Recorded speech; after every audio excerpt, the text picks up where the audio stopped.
Hello friend, let's discuss questions related to ancient history of India. These questions will be important for UPSC Prelim 2021. These questions will be related to Mahakavi Kalidas, Aryabhatta, some puppetry form in India, some Jain text, Buddhist stup, and some trade centers used by Cholachera and Pandyas. Let's start. Question number 1. Which of the following was written by Kalidas? Kalidas के द्वारा किसकी ग्रंथ की रचना की गई थी?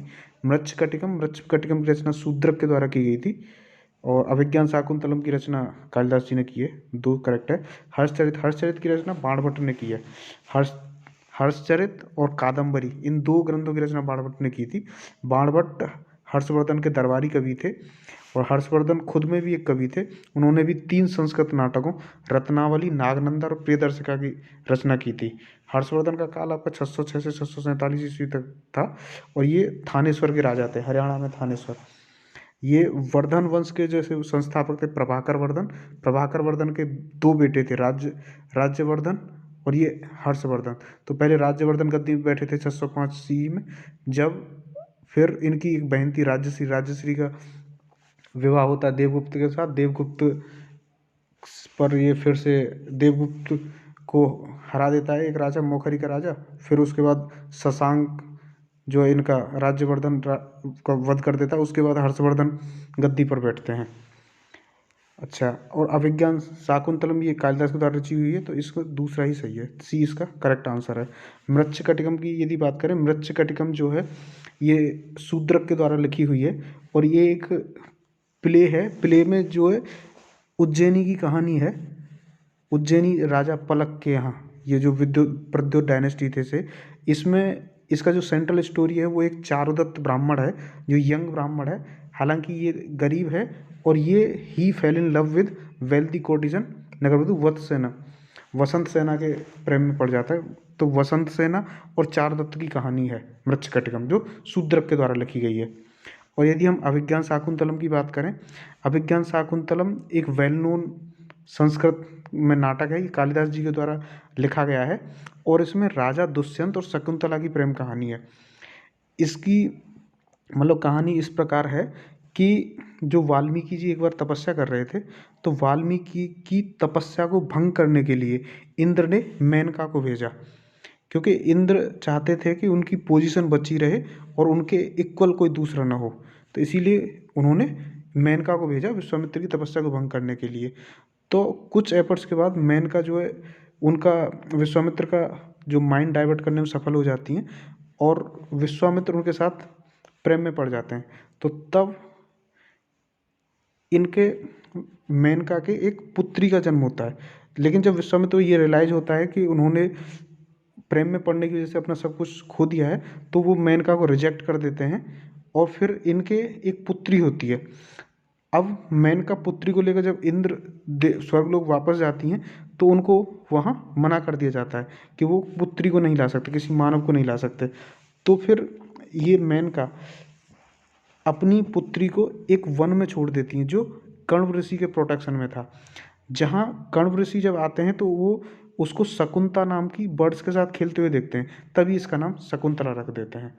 तो ये कण्व ऋषि ने इसका नाम शकुंतला रख दिया। और बाकी की स्टोरी इधर देखते हैं। फिर क्या होता है कि ये शकुंतला ऋषि कण्व के आश्रम में पढ़ती हैं। इधर दुष्यंत एक बार शिकार खेलने के लिए आते हैं, तब उनकी भेंट शकुंतला से होती है। तब इनकी शादी हो जाती है दुष्यंत और शकुंतला की। लेकिन राजा और फिर ये शकुंतला प्रेग्नेंट भी हो जाती हैं। लेकिन ये एक दिन शकुंतला किसी ऋषि के आश्रम चली जाती है, तो वहाँ उनको श्राप मिलता है कि उनके पति उनको भूल जाएंगे। तो जब ये प्रेग्नेंट शकुंतला उनके दरबार में, दुष्यंत के दरबार में जाती है, तो वो उसे पहचानने से मना कर देते हैं। फिर इसके बाद क्या होता है, उनको ये भी था कि जब राजा उस रिंग को देखेगा तब उनको याद आएगी। अब उनके पास वो रिंग नहीं थी। वो रिंग उनका जो है एक नाव में जब बैठी थी तो मछली ने ले ली थी। तो ये एक फिशरमैन को मिल जाती है। ये फिशरमैन राजा को लौटा देते हैं। तब राजा को सारी याद आती है, राजा दुष्यंत को। वो फिर से शकुंतला की खोज में निकल जाते हैं और फिर दुष्यंत और शकुंतला का मिलन होता है। अच्छा, इनका एक और है अभी, और इसका देख रहे हैं जो बाणभट्ट था, बाणभट्ट हर्षचरित ने लिखी है, ये हर्षवर्धन की बायोग्राफी है। अच्छा, कालिदास के द्वारा अन्य रचनाएं भी लिखी गई हैं, जैसे मेघदूत लिखी गई है। मेघदूत में क्या है, इन्होंने मेघदूत जो क्लाउड मैसेंजर है, ये स्टोरी है कि यक्ष जो है trying to send a message to his lover through cloud, वो बादलों के माध्यम से अपना मैसेज यक्षिणी को भेजने की कोशिश करते हैं। अन्य लिखी हुई में एक कालिदास ने लिखी थी मालविकाग्निमित्रम। मालविकाग्निमित्रम जो है राजा अग्निमित्र और मालविका की लव स्टोरी है। जो मालविका है एक एक्साइल्ड सर्वेंट गर्ल है। जब इसकी रानी को पता चलता है कि इस तरीके से राजा जो है उस लड़की के लिए प्रेम में व्याकुल हैं, तो इस पर रानी क्रोधित हो जाती है और मालविका को जेल में डालने की कोशिश करती हैं। लेकिन बाद में पता चलता है कि वो एक मालविका राजकुमारी ही थी। इस तरह से इनका जो अफेयर है वो लीगलाइज हो जाता है। एक एक इन्होंने रचना लिखी है विक्रमोवंशी। जो विक्रमोवंशी में है, ये राजा पुरूरवा और उर्वशी की कहानी है, उर्वशी की प्रेम कहानी है। एक एक है इनका लिखा हुआ कुमार संभव। कुमार संभव में क्या है, लॉर्ड शिव और पार्वती की मैरिज की कहानी है। उसके बाद इनके एक पुत्र जो कुमार है जिसका नाम कार्तिकेय, उसके जन्म की कहानी है। और एक है रघुवंश। रघुवंश एक इनकी एपिक पोएम है जिसमें ये रघुवंश के राजाओं की कहानी है। एक ऋतु संहार है, ऋतु संहार में 6 ऋतुओं की कहानी है। अभी चलते हैं नेक्स्ट है कि with reference to Aryabhatta consider the following statement. Aryabhatta के बारे में देखो, आर्यभट्ट का पहला स्टेटमेंट है कि he calculate the position of planet. बिल्कुल सही है, उन्होंने प्लैनेट्स की पोजीशन का पता लगाया था। He discovered the cause of solar and lunar eclipse, ये भी सही है। He pointed out that earth rotates, this is also correct. उन्होंने यही पता लगाया, तो इसके ना 1 और 2 तीनों ही सही हैं। ये आर्यभट्ट चंद्रगुप्त द्वितीय के दरबार में थे, विक्रमादित्य के दरबार में। देखो, Aryabhata was a renowned scholar of astronomy. ये एस्ट्रोनॉमी और मैथमेटिक्स दोनों के थे। He calculate the position of planets according to Babylonian method. Discovery, इन्होंने जीरो की भी खोज की। Discovery zero enabled Aryabhata to find the exact distance between the earth and the moon. He discovered the cause of lunar and solar eclipses. In 499 AD, Aryabhatta gave a formal theory of eclipses based on the transit of moon between the earth and the sun and shadow of the earth. इन्होंने circumference of ये अर्थ भी calculate किया, और इन्होंने ये भी पता लगाया कि sun is stationary and other planets are moving around the sun. Aryabhata stated that in his theory that earth is round and rotates on its axis, day and night are caused by the rotation, ये भी इन्होंने बताया। और इनकी एक book है आर्यभट्टिया, ये आर्यभट्ट के द्वारा लिखी गई है।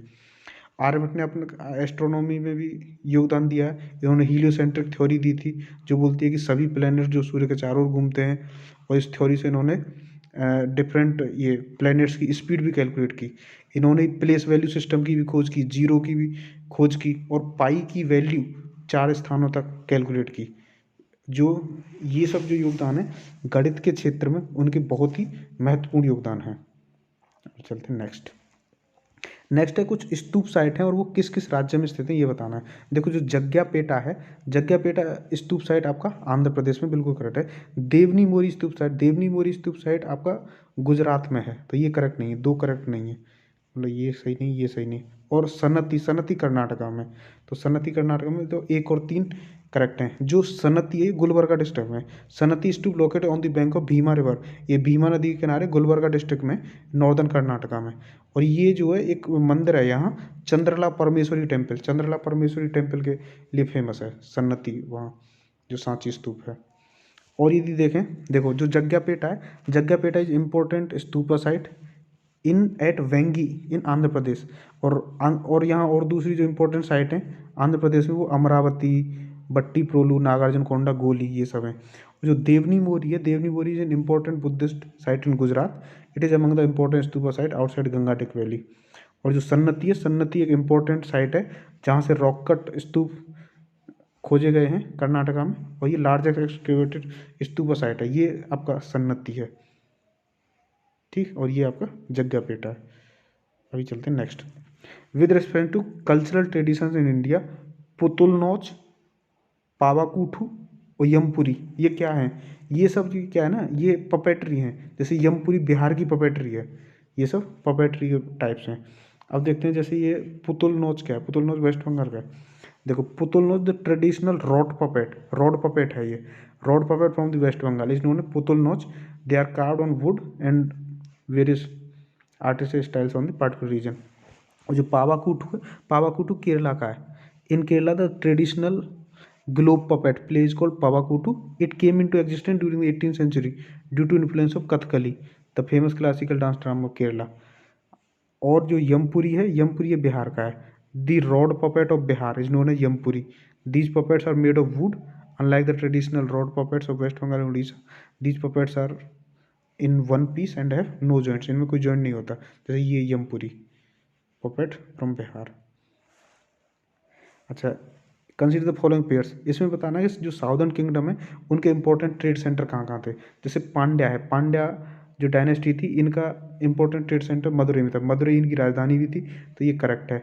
चेरा, चेरा का मुजरिस था, चेरा ये केरला केरला में थे, तो केरला में ये मुजरिस इनका भी ये पोर्ट था।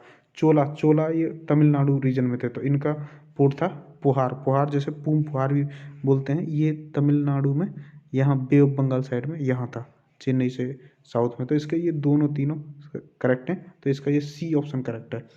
यदि एक्सप्लेनेशन में देखें तो जो मदुरई है, Pandya territory occupied the southern most and south eastern portion of the Indian peninsula, तो इसका जो मदुरई इनकी कैपिटल भी थी। और चेरा की बात करें, चेरा और Kerala country was situated on west side में थी, north of the land of Pandyas. It include narrow strip of land between the sea and the mountains. तो चेरा का था आपका ये मुजरिस, और जो मुजरिस थी एक पोर्ट सिटी थी केरला में, और and it is among the oldest port in the world. और Sangam literature describe Roman ships coming to the Muziris for pepper. Sangam literature लिखा है कि जो मुजरिस पोर्ट में रोमन शिप्स आते थे पेपर के लिए। और जो तीसरा है फुहार, फुहार जो चोलाओं से है, Chola being the second century AD with famous king Karikala थे चोला डायनेस्टी के, इन्होंने ही founded पुहार।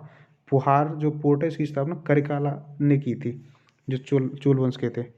Constructed 160 kilometer embarked along the Kaveri river. Pohar is continuing Kaviripatnam, the Chola capital. It was a great center of trade and commerce. और चलते हैं next. With reference to religious text in India, the Uttar Dhyana Sutra, जो उत्तर ध्याना सूत्र है ये श्री उत्तर ध्याना सूत्र text belongs to, ये उत्तर ध्याना सूत्र आपका जैनिज्म से रिलेट करता है, और जैनिज्म में भी आपका श्वेतांबर जैनिज्म से। देखो जो जैन धर्म है, जैन धर्म में टोटल 24 तीर्थकर हुए हैं। महावीर स्वामी 24वें तीर्थकर थे, ऋषभदेव या जिनको आदिनाथ बोलते हैं वो फर्स्ट तीर्थकर थे, और 20वें तीर्थकर पार्श्वनाथ थे। और ये श्वेतांबर दिगंबर दो पार्ट्स में बटा। दिगंबर जो कपड़े नहीं पहनते, श्वेतांबर जो सफ़ेद कपड़े पहनते हैं। देखो जो श्री उत्तरायण सूत्र है, ये teachings of Mahavira were compiled by his discipline. These were often in the form of stories which could appeal to ordinary people. Uttar Dhyana Sutra is one of the texts of Jain literature that was written in Prakrit and described how a queen named Kamalavati tried to persuade her husband to renounce the world. Kamalavati कैसे अपने पति को persuade करती हैं world renounce करने के लिए, वो कहानी है इसमें। ये जो उत्तर ध्यान सूत्र है ये श्वेतांबर की जो सेक्रेट पवित्र बुक है, और जो श्वेतांबर है फॉलो द ट्रेडिशन ऑफ आचार्य स्थूलभद्र की ट्रेडिशन फॉलो करते हैं श्वेतांबर, और भद्रबाहु की फॉलो करते हैं आपके दिगंबर। तो मतलब जो अकाल पड़ा था तो ये स्थूलभद्र यहीं रुक गए थे, और भद्रबाहु साउथ इंडिया साइड में चले गए थे।